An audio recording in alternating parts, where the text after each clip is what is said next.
I entered a stranger's house to avoid a DUI. I live in Australia.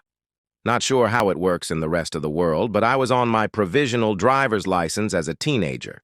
We call them P plates. And when you are on that, you cannot have any alcohol in your blood whatsoever. I stayed at my mate's place one night, and he had some beers to drink. I had two knowing. I had to drive the next day and was going to stop, but he convinced me to have another, so I did. The next day, I got in my car to drive home, and as I was turning a corner, there were a couple police doing an RBT, random breath test, and I panicked. I knew full well I'd have a little bit of alcohol in me, and that's enough to lose my license for a couple months.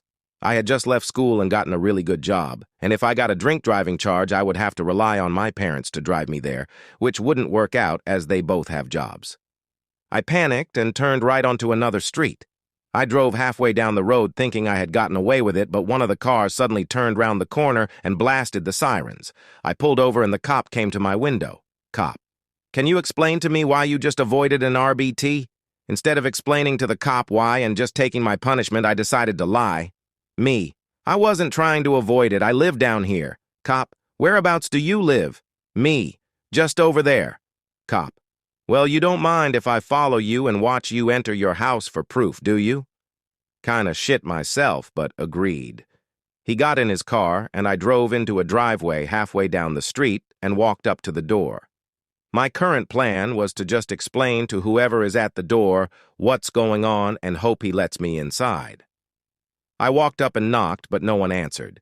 Then I looked over my shoulder at the cop and turned to just open the door, and it was unlocked.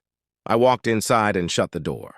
I was really scared for if whoever lived there was going to walk out and see me and scream, but no one did.